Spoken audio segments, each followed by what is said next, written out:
کیا کبھی ایسا ہوا ہے کہ پوری دنیا ایک ہی وقت میں آسمان کی طرف دیکھے اور آسمان ٹوٹ جائے؟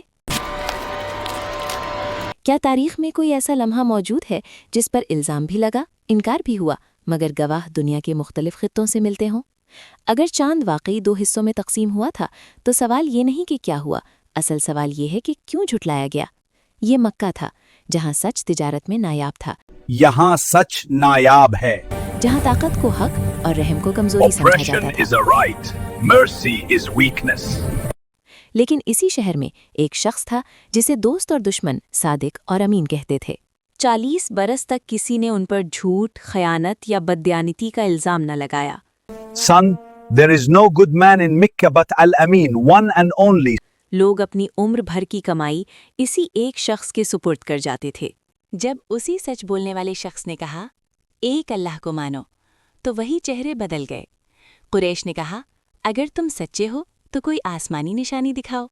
انہوں نے کہا، ہم نے بہت جادوگر دیکھے ہیں، لیکن ستاروں پر کسی انسان کا اختیار نہیں ہوتا۔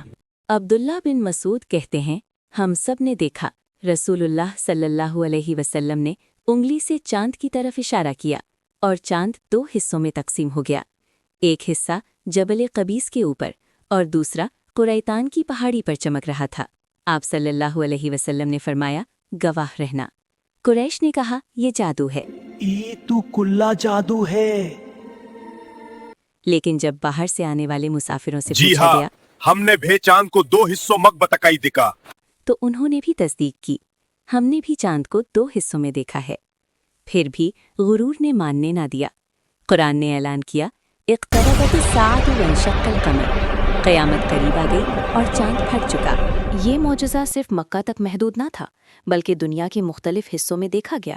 سوال یہ نہیں کہ چاند ٹوٹا یا نہیں، سوال یہ ہے کہ جب سچ آنکھوں کے سامنے ہو تو انسان کیوں انکار کرتا ہے؟ کیا مسئلہ دلیل کا ہوتا ہے یا دل کے غرور کا؟